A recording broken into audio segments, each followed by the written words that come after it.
John Simpson is the BBC's World Affairs editor. In a career spanning more than 50 years, he's reported on major events from all corners of the globe, from covering the first Gulf War in 1991 to the US invasion of Afghanistan. Sorry, I can't speak properly. But actually, we're going to redo this in live, so don't worry. Okay.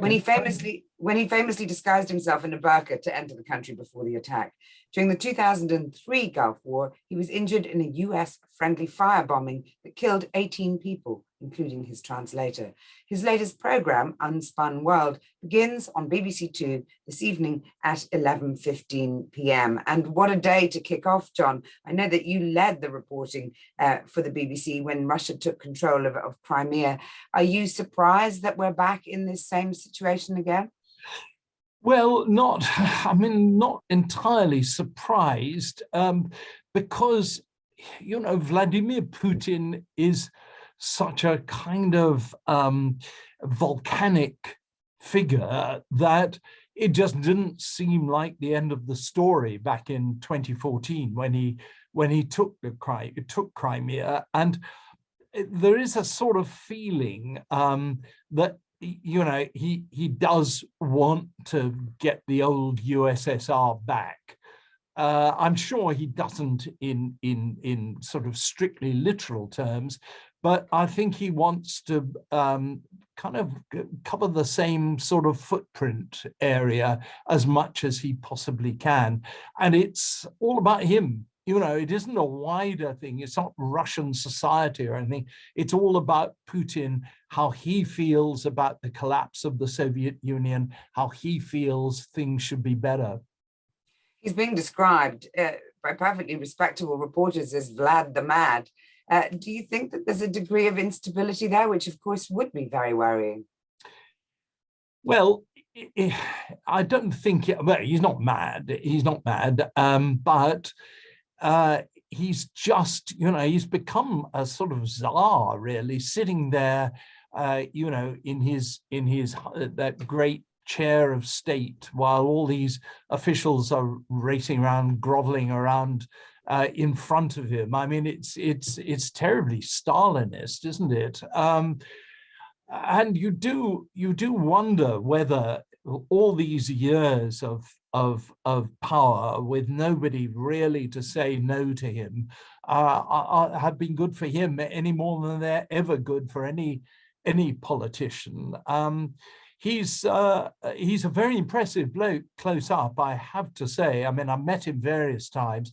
I actually met him right at the very start of his career in must have been 1992, when he was just I think the deputy mayor of St. Petersburg. And I went round the office of the mayor of St. Petersburg, and he said, "Oh, this is my deputy Vladimir Putin," and I shook his hand, and little did I realize whose hand I was shaking. And I've seen him quite a lot over the years.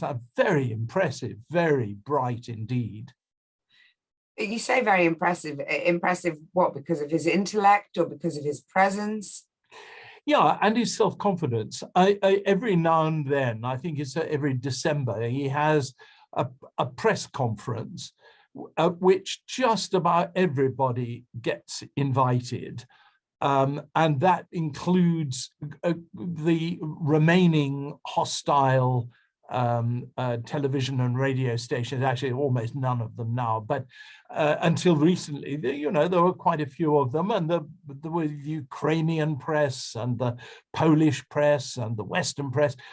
And for 4 hours, he would talk in the most detailed terms about policies and everything else, without a single note in front of him. It was so impressive. And then you'd weirdly get somebody coming on and saying from I don't know, women's magazine in Krasnoyarsk, and she'd say, when are you going to get married again? And he'd just bat away the question very kind of amusingly and charmingly. So I'm sure Stalin couldn't have done that. He's got something very special, but I just think he's been in the job too long and he gets his own way too much. We're now expecting a state of emergency to be declared in Ukraine. How many parallels do you think can be drawn between what's happening now and the events of 2014? And how likely do you think it is that he will develop this into a full-scale war? I've got my doubts about the full-scale war, simply because I think if he were planning to do that, I think there'd be a lot more effort gone into, you know, kind of working up opinion nationwide in Russia itself. That hasn't actually happened, and I think he knows that, you know, if Russian soldiers start coming back in body bags, that won't look good, and he won't get the kind of support of the country that he would like. So I suspect that unless things go wrong, and of course they can go wrong so easily, it won't turn into a full-scale war. But he will want, I think, to keep on at Ukraine. He seems to have a particular bug about Ukraine and the way that it broke away from the Russian Republic. And I think he'll want to, the Russian Federation, I mean, and I think he'll want to see some kind of punishment on poor old Ukraine for doing that.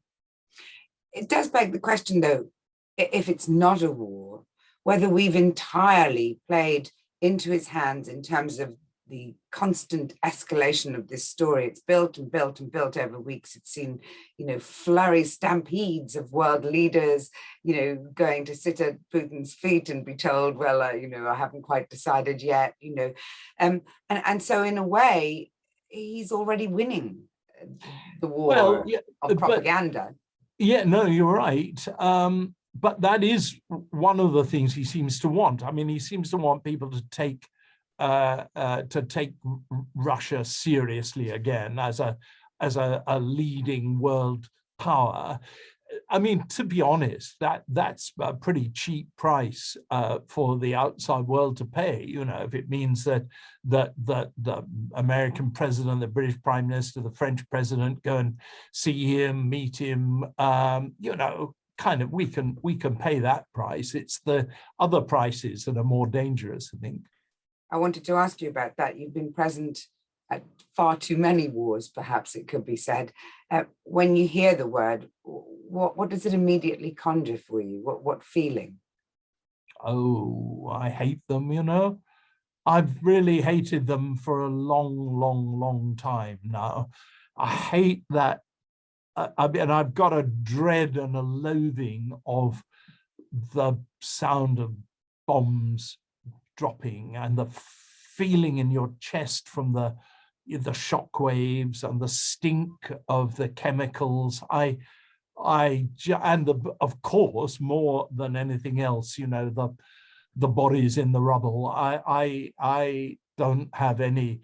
Somebody said to me, I think a couple of days ago, oh God, you must be you know, fretting that you're not there and watching it happen. And I thought, well, you know, I like to be involved in things, but the idea that I would miss that kind of violence, that kind of thing, God, no. I mean, I just hate the whole bloody business. I'm not sure if it can be oversimplified like this, but what was your worst war? What was the point where you thought, you know what, I've probably done enough of this? I don't think I've ever had that feeling. Seen enough of this? No, I don't think so, because you know, I'm quite curious about things. I always sort of want to know what's happening. But I mean, I think the worst thing that I've covered was the siege of Sarajevo in the 90s. That was just absolute day by day, hour by hour evil. The idea that you cut off a city from its water supplies and its fuel supplies, so that in the winter there's no heating and in the summer there's no water to drink. That was as shocking a crime as I think as I've ever seen, and all the business of the, you know, the sniping, the killing of people, the mortaring, and so on. That was that was wicked beyond anything I've seen. But I mean, you know, every war is a pretty nasty business. We remembered 10 years since the death of Marie Colvin the other day, you know, who was a remarkable woman, I'm sure a colleague of yours on many occasions. But one of the things about Marie Colvin was that she displayed a particular fearlessness, some might even have said recklessness in terms of her own safety in those situations. Is it very important to remember that you're not a fighter, you're a reporter? Oh, yeah, absolutely. And I think it's really important not to think that you're a kind of extra arm of whoever you're reporting on and watching on, whoever that might be. I mean, even when it's with the British Army, you're not there as a kind of civilian aid Propagandist to the soldiers. Yes, yes. But I mean, Mari was particularly wonderful. I mean, she's such a good friend of mine. And in Sri Lanka, for instance, when all the journalists left another one of these horrible sieges with the army coming in, she stayed to protect the people, the civilians of the village. Now, what a magnificent thing that was, when everybody else was just thinking about their own safety and the story. She was thinking about the people that she was reporting on. I don't think it gets better than that. So what would you say the qualities are required for someone who does the job you do, who does the job that Marie did? And what's the price paid for constant exposure to mankind at their absolute worst? There's a big price. There is a big price. There's no question about it. I don't know what the qualities are. I mean, there's such different people do the job and do it so well. I mean, I know, you know, stoic, quiet, silent, kind of brave people. I know chattering, loud, boastful people. I know the Mari type, who's, you know, mostly concerned with the people that suffer from it. I know really good correspondents who are mostly interested in the kind of weaponry and the military side of it. So what kind are you? Well, I don't think I'm any of those really. I always feel I'm just a kind of you know, I've just kind of strayed in there, and I've found myself in this situation. And I just think you've got to be the eyes and ears of the people that are reading, watching, and listening to you, and you've just got to be on their side more than anything else. You've got to ask the questions and answer the questions they want to. I'm probably being a bit prim and proper there, but you've got to be careless of your own life, actually, a bit. One of the things a friend of mine said to me when very early on, the first real war I covered, apart from Northern Ireland, was in Angola, and somebody said to me, look, you've got to regard yourself as a dead man here. You've got to say to yourself, I'm not getting out of this, so I might as well, you know, push it to its limits. And I think that's quite an important quality. The veteran war photographer Don McCullen has written about the nightmares he has when thousands of images stored in his filing cabinets, as he describes them, come back to life. He says, the ghosts in my filing cabinet sometimes seem to mock me, the ghosts of all those wars. And he's particularly Eeyore-ish, dare I say, about, you know, anything good that's come of the work he's done in exposing what's happening in those places. What do you feel has been do you feel that there has been good achieved from the many, many times that you put your own life on the line to report back? Oh, no, I wouldn't see it in those terms, Mariella. I mean, it's just my job, and I've tried to do it the best I can, but I wouldn't But then what's the point of us knowing? You know, I mean, now we're absolutely, you know, we get news on a 24-hour feed. We know every detail. We see every camera angle. You know, aside from the actual terror of being there, we get every single bloody, gory detail. What for? Just because things shouldn't be covered up. They shouldn't be hidden. We should know the things. You know, the lust of knowing what should not be known. That's the kind of, I think, the driving principle that many of us feel, that you know, if governments, if armies, if gangsters, if anybody, if mafias can hide things and keep them secret, then we're all the losers, and we've got to open things up. I feel that is a real principle for me, and what I'm proud of over my career has been opening things up and showing people what's really happening. I think that's there's nothing more you can hope for other than to do that. This is Mariella Frostrup on Times Radio in association with Avanti West Coast First Class, where you can enjoy feel-good travel. My guest is John Simpson, the BBC's World Affairs editor, whose new programme, Unspun World, begins tonight on BBC Two.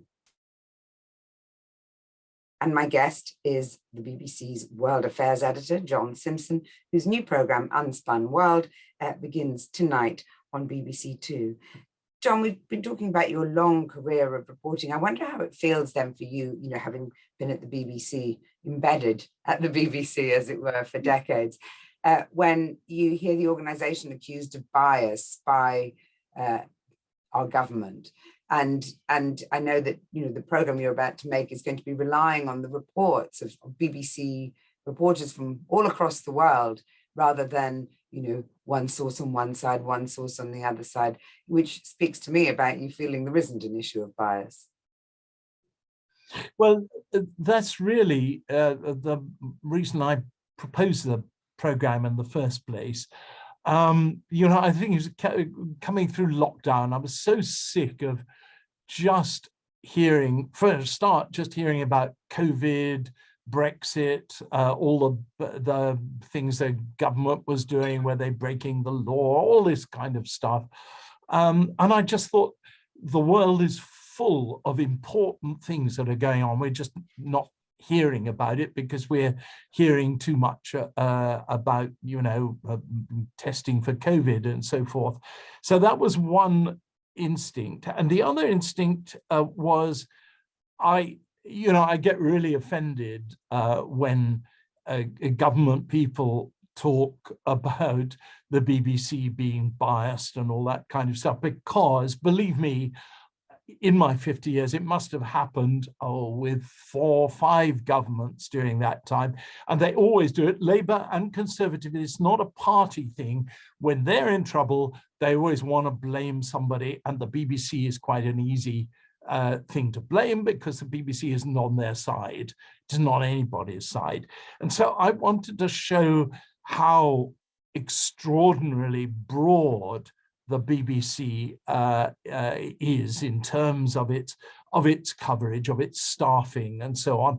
There's a line, I mean, it's probably illegal now to quote Rudyard Kipling, but there's a line in one of his poems where he says, "What do they know of England who only England know?"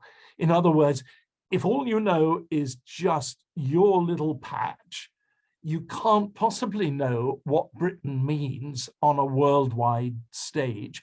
And the people that go on about, you know, is the BBC biased against the left or the right? And they balance out pretty evenly.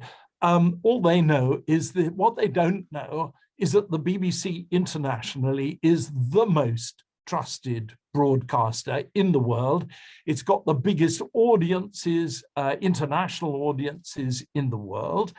And it's as though, you know, there's nothing on except BBC One, BBC Two, and the radio services. And and the Today program. It's our politicians seem to think in those kind of terms. I wanted a program, okay, sure, it's late at night and it'll only get 1 million viewers, probably maximum, but internationally, we'll build up to 250 million viewers for the program, because it'll go out on all the BBC's platforms eventually. And I just wanted to get a sense of the breadth of the thing, instead of just this narrow thing of, did a presenter on the Today program this morning cut the Prime Minister off too short? That's so small time. It's so unimportant in a world context. The other thing BBC is accused of often is elitism. And I know when you joined in 1970, you said you were a white male, privately educated Oxbridge graduate. The latest Director General, Tim Davie, has signalled an end to the sort of conveyor belt of Oxbridge graduates at the BBC. So are you a dinosaur? Are you the end of the long line? Are you T-Rex? I'm a lot smaller and less important than T-Rex. I promise you. My when you dig up my fossilized bones, they'll be about 3 foot long. Yeah. Do you think it's diverse enough? Do you think the BBC is diverse enough? Well, it seems pretty diverse to me. I'm working with a range of people. The people in my program, the person I'm sitting here with from who's sort of my minder from the BBC Public Relations Department. I imagine your family's from Nigeria, aren't they? She's got a lovely Nigerian name. She's sitting right here. It's not what people think, and I'm very glad I'm very proud of it. Yeah, sure. I'm a kind of hunted minority, but not so hunted that Tim Davie himself didn't push this idea of this program when I presented it to him. And yeah, sure, I went to Cambridge and I went to a fee-paying school.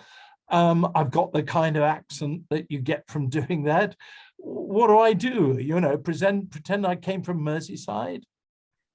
Do you feel you're a hunted minority? No, I don't.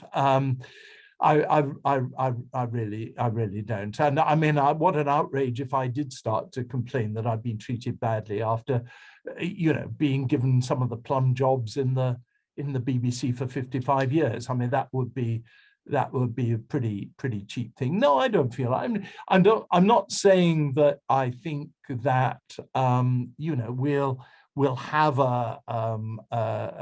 my kind of people will sort of have a natural route into broadcasting in the future, because it's clear that the country has changed, wholly changed, and we have to represent the country because we're paid for by the country, and that's absolutely right.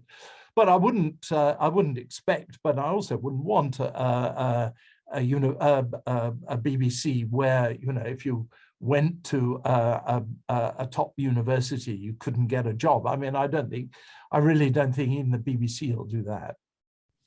In 1980, you were appointed the BBC's political editor. It was a role you held for a year.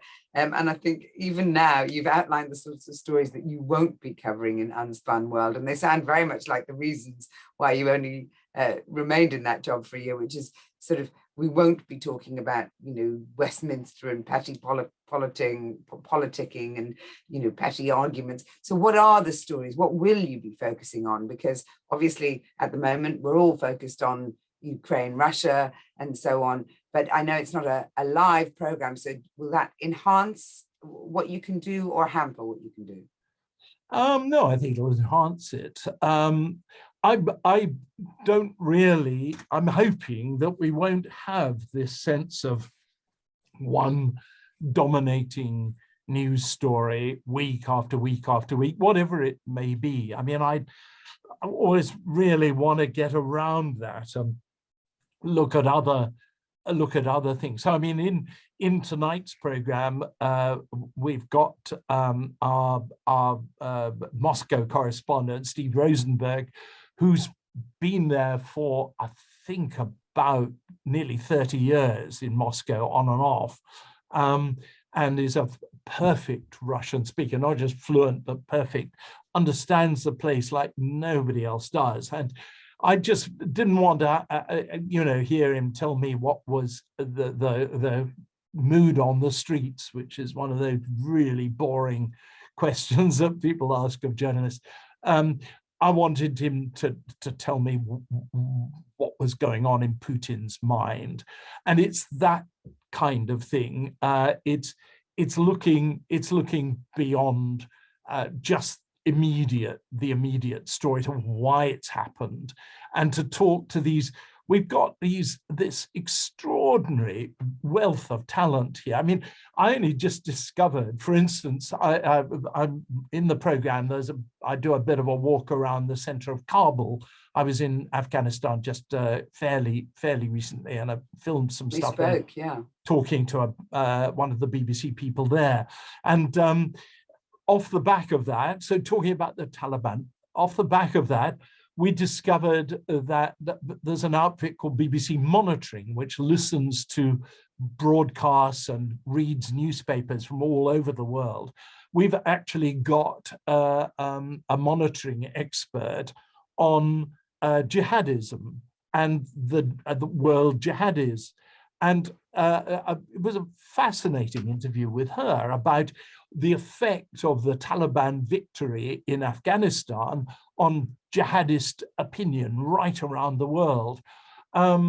Fascinating stuff. I mean, I kept on asking questions with the producer was kind of watching, tapping his watch. And time, yeah. Yes, because I just found everything she said so interesting. And this place is packed out. When I say this place, I'm speaking from a new broadcasting house, BBC headquarters, absolutely packed out with these people who don't appear very much on domestic television news, but have stories that are, worth a half an hour at a time listening to. Well, my producer was doing very much what your producer was doing at the time. I think if you can manage to uncover what's happening in Putin's mind, then you'll be doing better than all the rest of us. Kim Sengupta, the Independent's journalist in Kiev, said to me yesterday, only Putin and God know what's going to happen in the Ukraine, which I thought was a rather splendid line. But John Simpson, thank you very, very much for joining me.